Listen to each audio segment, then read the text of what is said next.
बांझ औरतों को बच्चे की खुशी देने वाला ढोलकपुर गांव का एक 55 साल का रामू जो जिस किसी भी बांझ औरतों से शादी करता उसे बच्चे की प्राप्ति हो जाती।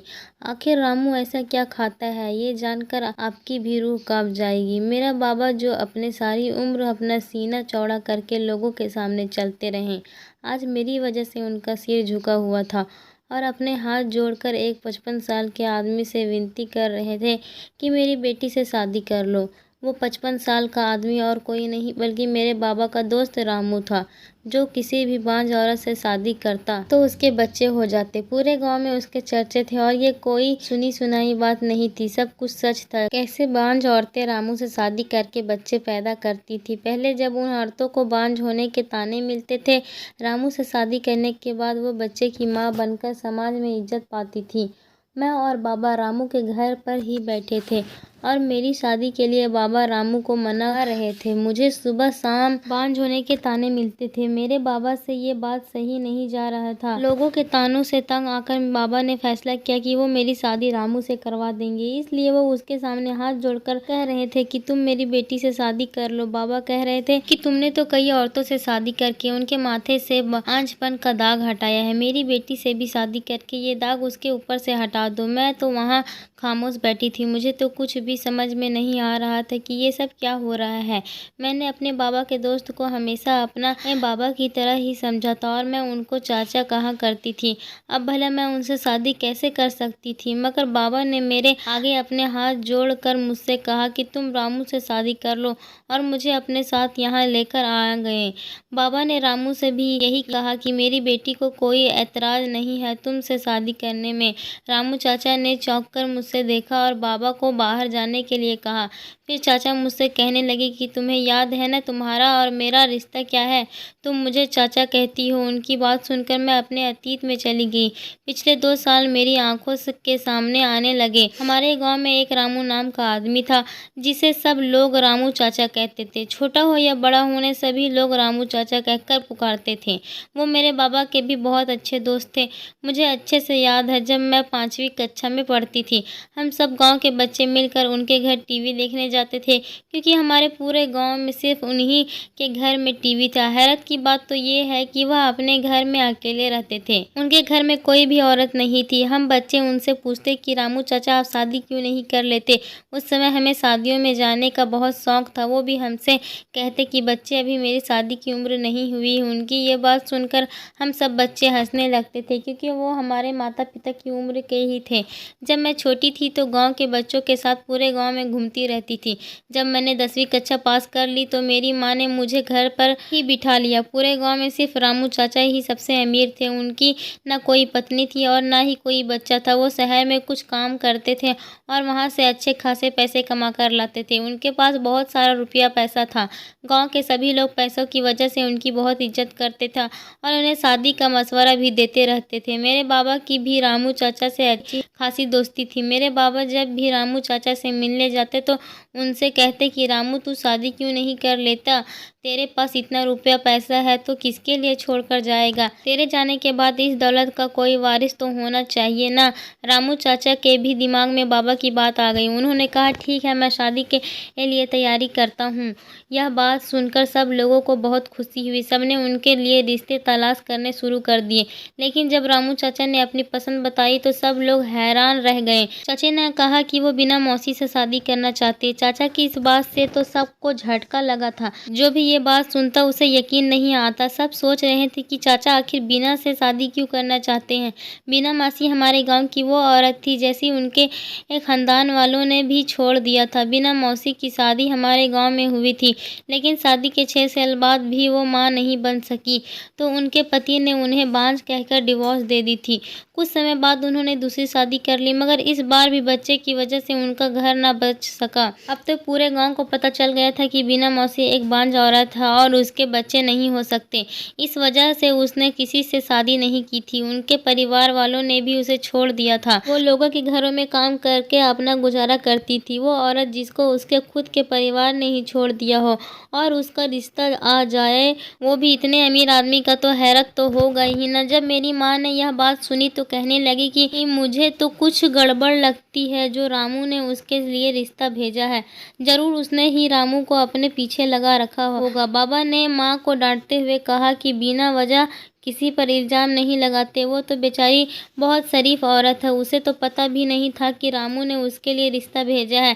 जिससे समय यह सारी बातें हो रही थी, मुझे बहुत हैरानी हो रही थी, क्योंकि चाचा की उम्र 55 साल की थी। अगर वो अपने वारिस के लिए शादी कर रहे थे तो वो किसी ऐसी औरत से एक शादी करते जो उन्हें बच्चा देती, ना कि एक बांझ औरत से जो उसको वारिस नहीं दे सकती। सब गांव वाले ने चाचा को बहुत समझाने की कोशिश की, लेकिन उन पर तो किसी का भी बात का कोई असर नहीं हुआ। वो कहने लगे कि अगर बीना की शादी मुझसे हो जाएगी तो वो बांझ नहीं रहेगी। अब सबको चाचा की बात माननी पड़ी। बाबा ने कहा कि अपनी माँ के साथ मिलकर चाचा की शादी का इंतजाम देख लो। एक दिन में और माँ चाचा के घर उनकी शादी की तैयारियों के लिए चले गए। मेरी माँ मुझे चाचा के घर काम पर लगाकर खुद गाँव की औरतों से बातें करने में मगन हो गई। मैं चाचा के कमरे की सफाई कर रही थी कि मैंने उनके कमरे में एक शीशी रखी हुई देखी। मैंने वो शीशी उठाई और उस पर लगे लेबल के नाम पढ़ने लगे, लेकिन उस पर इंग्लिश के नाम लिखा हुआ था। मेरी इंग्लिश बहुत कमज़ोर थी, इसलिए मुझे उस पर लिखा हुआ नाम समझ में नहीं आया। मैं उस शीशी को उलट पलट कर देख रही थी, इतने में चाचा कमरे में आ गया। मेरे हाथ में वो शीशी देखकर घबरा गई। मैंने चाचा से पूछा कि ये कैसी दवाई है, ये दवाई किसकी है? उन्होंने मेरे हाथ से वो शीशी लेकर दोबारा उसी जगह पर रख दिया और मुझसे कहने लगी कि ये हर मर्ज की दवाई है जिसको खाने में से शरीर में ताकत आती है। तेरे बिना मौसी को मैं ये दवाई खिलाऊंगी। मैं हैरत से उस शीशे को देखने लगी। चाचा ने मुझसे मना कर दिया और कहने लगे कि आज के बाद मैं उसे हाथ न लगाऊं। खैर, चाचा की शादी हो गई। बीना मौसी उनकी दुल्हन बनकर उनके घर पर आई। सब चाचा की मजाक बनाते थे कि उन्होंने एक बांझ औरत से शादी की है, अब ये भी सारी उम्र बच्चे के लिए तरसते रहेंगे। लेकिन शादी के कुछ ही दिनों बाद बीना मौसी प्रेग्नेंट हो गई।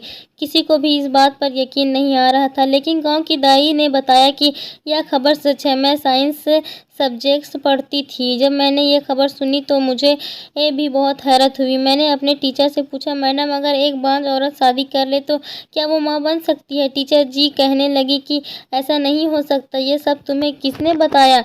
मैंने जब उन्हें रामू चाचा और बीना मौसी की कहानी बताई तो वो दंग रह गई और कहने लगी कि हो सकता है भगवान ने कोई करिश्मा दिखाया हो। भगवान तो जो चाहे वो कर सकता है, जिसे चाहे बच्चे दे सकता है। टीचर जी ये बात सुनकर बहुत उदास हो गई, क्योंकि उनके भी कोई बच्चे नहीं थे। उनके पति ने भी उन्हें बांझ कहकर छोड़ दिया था। अगर मुझे पहले से पता होता कि शाम को चाचा एक बांझ औरत से शादी कर रहे हैं तो मैं उनकी शादी अपने टीचर से ही करवा देती। एक दिन मैं चाचा के घर आ गई तो वह घर पर नहीं थे, सिर्फ उनकी पत्नी ही घर पर थी। जब मैं किसी काम से चाचा के कमरे में गई तो मैंने देखा उस दिन जो शीशे मेरे हाथ में आई थी आज वह यहाँ नहीं थी। मैंने मासी से कहा, तुमने सारी गोलियां खा ली? वो हैरानी से कहने लगी, तुम क्या कह रही हो? मैं समझी नहीं। मैंने उनसे पूछा, यहाँ गोलियां वाली शीशा थी। मासी कुछ देर सोचने के बाद बोली, वो दवाई वाली शीशी वो तो यहाँ नहीं है, लेकिन वो रामू के जेब में होती है। वो रोज उसमें से एक गोली खाते हैं। मासी की बात सुनकर मुझे बहुत हैरानी हुई, क्योंकि मैं सोच रही थी कि मासी वो गोलियां खाकर ही प्रेग्नेंट हुई है। बिना कुछ खाए मासी कैसे प्रेग्नेंट हो सकती है? ये तो सच में भगवान का करिश्मा था। मैं जितना हैरान होती उतना ही कम था। चाचा अपनी पत्नी का बहुत ख्याल रखते थे। हर महीने उनके चेकअप के लिए शहर ले जाते थे। चाचा अपनी पत्नी को डिलीवरी के लिए भी शहर के एक बड़े हॉस्पिटल में लेकर गए थे। चाचा के पास पैसों की कोई कमी नहीं थी। अगले दिन खबर आई कि उनकी पत्नी ने एक बेटे को जन्म दिया है। वो दोनों अपने बेटे को लेकर गाँव आ गए थे। सब लोग बहुत खुश थे। पूरे गांव में मिठाइयाँ बांटी जा रही थी। लेकिन 2 महीने बाद ही बीना मासी की बहुत ज़्यादा हालत ख़राब हो गई और अचानक ही उनका देहांत हो गया। यह खबर सुनकर तो सबके सर पर आसमान टूट पड़ा था। बीना मौसी की मौत को कुछ दिन ही गुजरे थे कि गांव वाले चाचा से दूसरी शादी के लिए कहने लगे। सब लोग चाचा से कहने लगे कि पहले तो तुम अकेले थे, लेकिन अब तुम्हारे ऊपर एक बच्चे की जिम्मेदारी है। इसकी परवरिश के लिए तुम्हें माँ की ज़रूरत है। तुम दूसरी शादी कर लो। लेकिन चाचा ने कहा, लेकिन मैं अब शादी करूंगा तो किसी बांझ औरत से ही करूंगा। मुझे उम्मीद है कि वह मुझसे शादी करके उसकी गोद हरी हो जाएगी। जब मैंने चाचा की ये बात सुनी तो मेरे दिमाग में अपने टीचर का ख्याल आया। चाचा मेरे टीचर से उम्र में बहुत ज़्यादा बड़े थे, इसलिए मैं सोच रही थी कि पता नहीं टीचर के घर वाले शादी के लिए मानेंगे या नहीं। लेकिन जब मेरी माँ ने उनके घर वालों से बात की तो वो फ़ौरन इस शादी के लिए मान गए। कुछ दिनों में ही मेरी टीचर और चाचा की शादी हो गई। सब लोग बहुत खुश थे कि दोबारा से चाचा को पत्नी मिल गई और उनके बच्चे को माँ मिल गई। किसी को उम्मीद नहीं थी कि फिर से चाचा से शादी करने के बाद एक बांझ औरत बच्चा पैदा कर लेगी, लेकिन फिर से ऐसा ही हुआ। मेरी टीचर ने एक बहुत ही अच्छे लड़के को जन्म दिया, लेकिन वो बच्चा ना चाचा पर गया था और ना ही मेरी टीचर पर। अब तो वो सारे गांव में इसी बात का चर्चा होने लगा था। लोग कहते हैं ये ज़रूर चाचा के पास कोई राज है, या वो कुछ ऐसी चीज़ खाते हैं जिससे बांझ औरतें भी प्रेग्नेंट हो जाती हैं। गांव वालों ने चाचा से ये राज जानने की बहुत कोशिश की, लेकिन वो किसी को भी कुछ नहीं बताते थे। मेरे बाबा तो उनके बहुत अच्छे दोस्त थे, लेकिन उन्होंने बाबा को कुछ ही नहीं बताया। मैं खुद यह सब देखकर बहुत ज़्यादा हैरान होती थी। मैंने अपनी टीचर से भी बहुत बार इस बारे में पूछा था, लेकिन वो कहती कि भगवान की कृपा है जो उसने मुझे औलाद दी। कुछ दिनों बाद मेरी टीचर ने रामू चाचा से तलाक ली और उन्होंने एक दूसरी बांझ औरत से उनकी शादी करवा दी। उसके बाद वो अपने बेटे को लेकर गाँव से चली गई। ये सब देखकर गाँव वालों को बहुत हैरानी हो रही थी।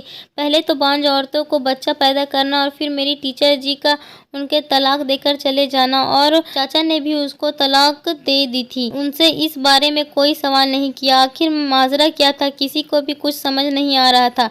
तीसरी बीवी से भी चाचा को एक ही साल के अंदर बच्चा हो गया। फिर कुछ समय बाद चाचा का यहाँ एक और औलाद हुई। 60 साल की उम्र तक चाचा की 5 औलादें हो चुकी थी। अब तो आसपास के गाँव में भी ये बात उड़ चुकी थी कि जो भी बांझ औरत हो वो चाचा से अगर शादी कर ले तो उसको औलाद पैदा हो जाएगी। अब तो चाचा की दौलत भी कम होने के बजाय बढ़ती ही जा रही थी। चाचा ने काम करने भी छोड़ दिया था, फिर भी पता नहीं कैसे उनकी दौलत में कमी होने के बजाय वो तो उल्टा बढ़ती ही जा रही थी। शायद भगवान की उन पर कुछ ज़्यादा ही कृपा बनी हुई थी। अब मेरी भी शादी की उम्र हो गई थी। मेरी पढ़ाई पूरी हो चुकी थी। हमारे ख़ानदान में लड़कियों को सिर्फ इतना ही पढ़ने की इजाज़त थी, उसके बाद उनकी शादी कर दी जाती थी। लेकिन मैं आगे पढ़ना चाहती थी। मैंने बाबा से इस बारे में बात की, लेकिन उन्होंने मेरी कोई बात नहीं सुनी और मेरे लिए रिश्ता देखना शुरू कर दिया। लेकिन मैंने बाबा से कहा कि मैं शहर में शादी करना चाहती हूँ, मुझे इस छोटे से गांव में शादी नहीं करनी। मैंने सुना था कि शहर के लोग बहुत खुले जहन के होते हैं, वो अपनी औरतों पर पाबंदियाँ नहीं लगाते। मेरा बहुत मन था कि मैं घूमूं फिरूं और मेरा एक शौक़ था कि मैं बहुत सारी पढ़ाई करूं। मेरा ये शौक़ शहर जाकर ही पूरा हो सकता था। यहाँ गांव में रहकर तो मैं कभी भी नहीं घूम सकती थी। अपने सपनों को पूरा करने के लिए मुझे शहर जाने की ज़रूरत थी, लेकिन मेरे बाबा का शहर में कोई नहीं था। हमारे सारे रिश्तेदार और जान पहचान वाले सब गांव के ही थे। इसलिए बाबा ने रामू चाचा से कहा कि वो कोई मेरे लिए शहर में रिश्ता देखे। वो शहर में शादी करना चाहती है। चाचा ने भी कहा ठीक है। बदकिस्मती से उन्हीं दिनों चाचा की पत्नी का फिर से देहांत हो गया और चाचा फिर से अकेले हो गए। उन्होंने अपने बच्चों के लिए एक आया रख ली। वो अपने बच्चे अकेले नहीं संभाल सकते थे क्योंकि उनकी भी अब उम्र हो चुकी थी। इस दौरान चाचा के पास कई बांझ औरतों के रिश्ते आए, क्योंकि सब लोग को पता चल गया था कि चाचा से शादी करने के बाद कोई भी औरत बांझ नहीं रहती। लेकिन फ़िलहाल चाचा ने शादी को मना कर दिया था। उनकी तबीयत भी अब ठीक नहीं रहती थी। इसी वजह से वो बहुत दिनों से शहर भी नहीं जा सके थे। वो अपने ही गम में थे, इसलिए बाबा ने उनसे दोबारा मेरे रिश्ते को भी नहीं कहा। लेकिन बाबा को मेरी शादी की बहुत जल्दी थी, क्योंकि मेरी शादी की उम्र हो गई थी और सारे गांव वाले बातें कर रहे थे। मैंने सोचा कि इससे पहले बाबा मेरी शादी गांव में ही किसी के साथ करा दे, मैं खुद चाचा से अपने रिश्ते की बात करती हूँ। मैं चाचा से बचपन से ही बहुत हंसी मजाक करती थी, इसलिए मैं उनसे इस बारे में आराम से बात कर सकती थी। मैं अपने बाबा और माँ को बिना बताए चाचा के घर की तरफ चली गई। जैसे ही मैंने उनके घर में कदम रखा तो मुझे अंदर से जानी पहचानी सी आवाज़ आई। मैंने कमरे में झाँक कर देखा तो मेरे पैरों तले ज़मीन निकल गई, क्योंकि मेरा शक ठीक नहीं निकला था। अंदर मेरी टीचर थी जो अपने बेटे को गोद में लिए हुए बैठी थी।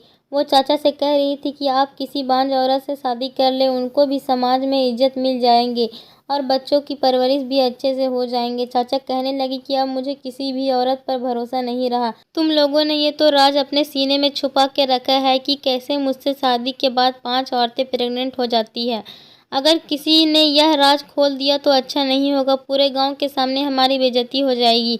मैं नहीं चाहता कि हम में से किसी की भी बदनामी हो। जो रात सालों में छुपा हुआ है अब वो छुपा ही रहे तो बेहतर है। मैं अकेला ही ठीक हूँ। मैंने बहुत गौर से उनकी बातें सुनने की कोशिश की, लेकिन मुझे उनकी कोई भी बात समझ में नहीं आई। लेकिन मुझे इतना अंदाजा हो गया था कि वो कोई राज की बात कर रहे हैं। शायद वो राज यही था कि चाचा की पत्नी बांझ होने के बाद भी कैसे बच्चे पैदा कर देती हैं। मगर उन्होंने पूरा राज खोलकर नहीं बताया, बंद लफ्जों में बात कर रहे थे, जिसकी वजह से मुझे कुछ भी समझ में नहीं आया था। मैं वहीं खड़ी थी कि टीचर जी बाहर आ गई और मुझे देखकर उनके चेहरे का रंग उड़ गया। मैंने टीचर जी से उनके बेटे को अपनी गोद में लिया और उसे प्यार करने लगी। मैंने उनसे कहा कि मुझे समझ नहीं आई थी कि आप चाचा को छोड़कर क्यों गई थी, और अगर छोड़कर चली गई थी तो अब आप उनसे छुप कर मिलने क्यों आती है।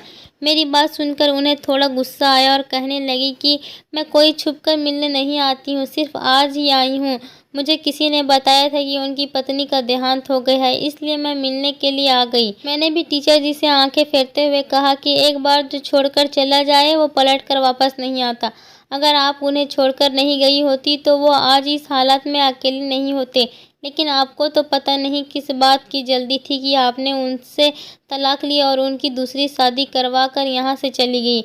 आप तो हमें मोहब्बत और वफा के बारे में पढ़ाती थी, लेकिन आप तो खुद ही किसी का साथ नहीं दे सकी और उसे छोड़कर चली गई। हमारी बातों की आवाज़ सुनकर चाचा बाहर निकल आए और वो मुझे गुस्से से देखने लगे और कहने लगे कि तुम क्यों ऐसी बदतमीज़ी कर रही हो, ये तुमसे बड़ी है।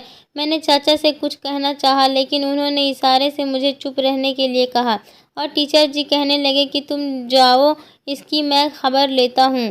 टीचर जी खामोश होकर वहाँ से चली गई। मुझे तो उन दोनों पर हैरानी हो रही थी कि तलाक होने के बाद भी वो आपस में इतने अच्छे से बात कर रहे थे। अक्सर देखा जाता है कि तलाक के बाद तो लोग एक दूसरे को देखना भी पसंद नहीं करते। यहाँ तो मामला ही उल्टा नज़र आ रहा था। असल हैरत तो मुझे चाचा पर ही हो रही थी कि उन्होंने टीचर जी से शादी की, उनको औलाद दी, अपना नाम और पैसा सब कुछ दिया, समाज में उन्हें सिर उठाने को काबिल बना दिया, लेकिन फिर भी वो चाचा को तलाक देकर चलेगी और चाचा ने भी उनसे कुछ भी नहीं कहा, बल्कि अभी वो उनसे इतने प्यार से बात कर रहे थे। टीचर जी के जाने के बाद चाचा मुझसे कहने लगे कि ये कौन सा तरीका होता है बड़ों से बात करने का, वो बड़ी है तुम्हें उनकी इज्जत करनी चाहिए। ये सब सुनकर मैं चाचा से कोई बात किए बिना ही अपने घर वापस आई। जब मैं अपने घर वापस आई तो मैंने देखा कि मेरे बाबा के दोस्त घर पर बैठे और मुझे जिस बात का डर था वही हुआ। वो मेरा रिश्ता लेकर आए थे और बाबा ने मेरा रिश्ता भी उनके बेटे से पक्का कर दिया था। मैंने बाबा से बहुत मना किया कि मैं उनके दोस्त के बेटे से शादी नहीं करूंगी, क्योंकि वो लोग अनपढ़ और जाहिल हैं, मैं इन लोगों में खुश नहीं रह सकती।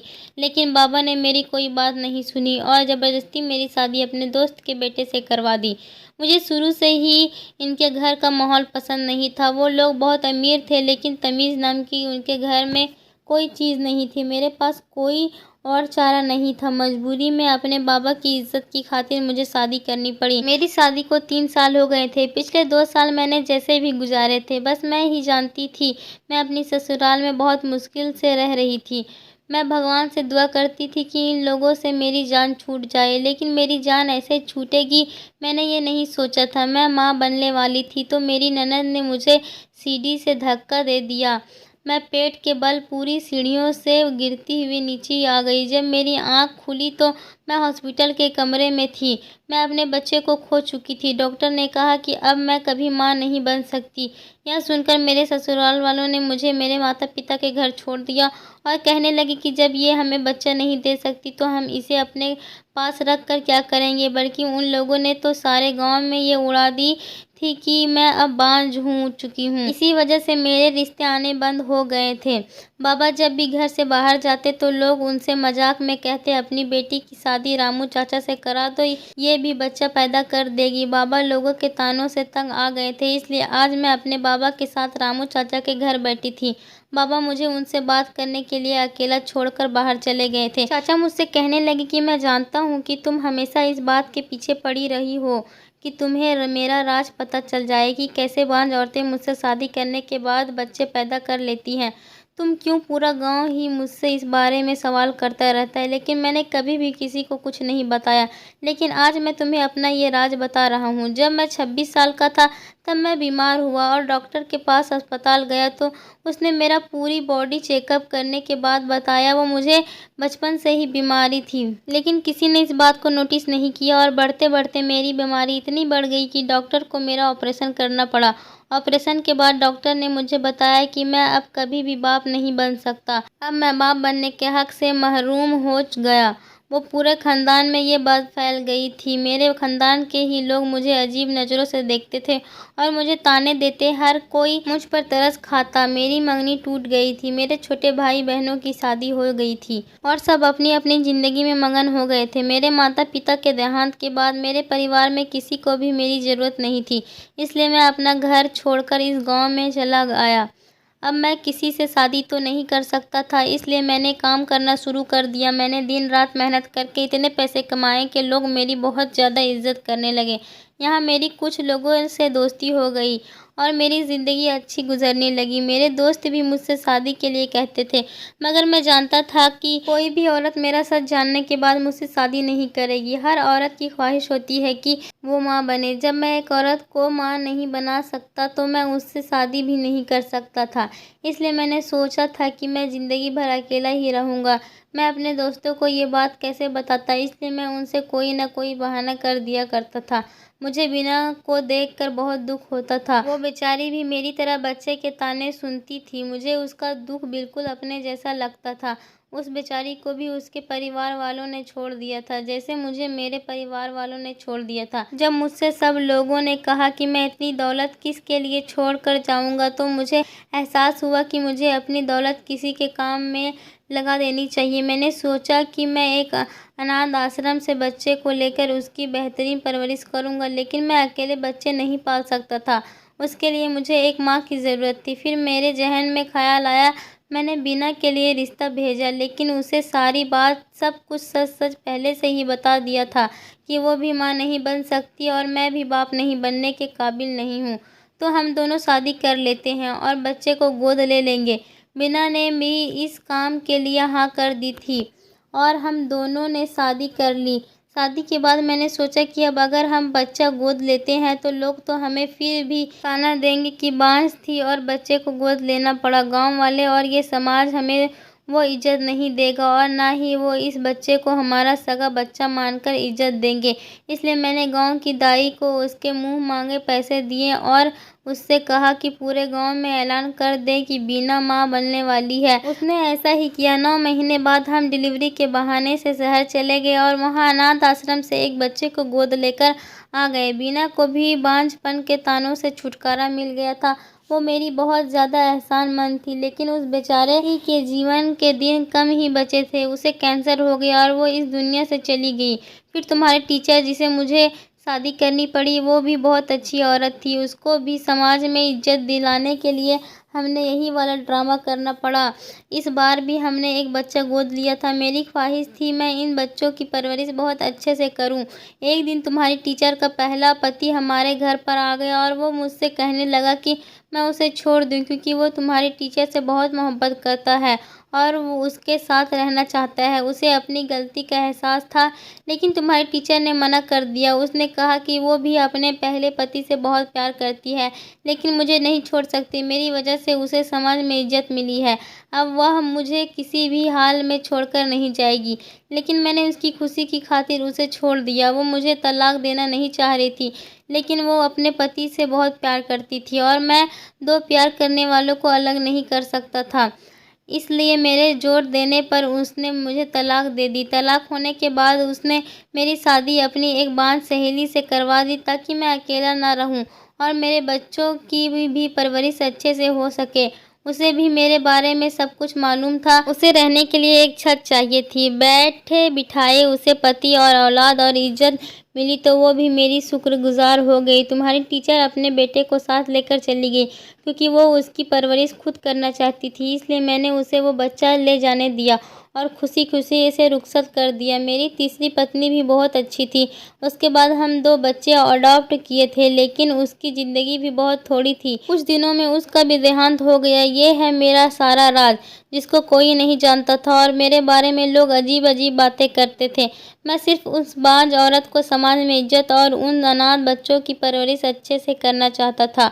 उनको छत देना चाहता था, माँ बाप का प्यार देना चाहता था, इसलिए मैंने ये सब कुछ किया। लेकिन तुम्हारे पिता को ये सब कुछ नहीं कहना चाहिए था। तुम तो जानती हो, मैंने हमेशा से तुम्हें अपनी बेटी समझा है। मैं तुमसे शादी करने का सोच भी नहीं सकता। चाचा ने बताया कि उनको भी कैंसर हो चुका है और उनके पास भी बहुत कम दिन बचे हैं। अब उन्हें इन बच्चों की फिक्र लगी रहती है कि उनके जाने के बाद इनका कौन ख्याल रखेगा। मैंने चाचा से कहा कि आप फिक्र ना करें, आज से इन बच्चों की सारी जिम्मेदारी मेरी है। मैं इनको इनकी माँ बनकर पालूंगी और आपका ये सारा राज भी मेरे सीने में दफन रहेगा। मैंने बाबा से भी साफ साफ कह दिया कि औलाद का क्या है, मैं इन बच्चों को ही पाल कर अपनी ज़िंदगी काट लूँगी। कुछ दिनों बाद चाचा का देहांत हो गया। उन्होंने अपनी सारी जायदाद इन बच्चों की और मेरे नाम कर दी थी। अब मुझे भी अपनी ज़िंदगी का मकसद मिल गया था। किसी की शादी ना होने से या बच्चे ना होने से उसकी ज़िंदगी ख़त्म नहीं हो जाती, बल्कि उसे अपनी ज़िंदगी गुजारने के लिए कोई न कोई मकसद मिल ही जाता है, जैसे मुझे मिल गया था। दोस्तों, उम्मीद करती हूँ आपको हमारी कहानी पसंद आई होगी।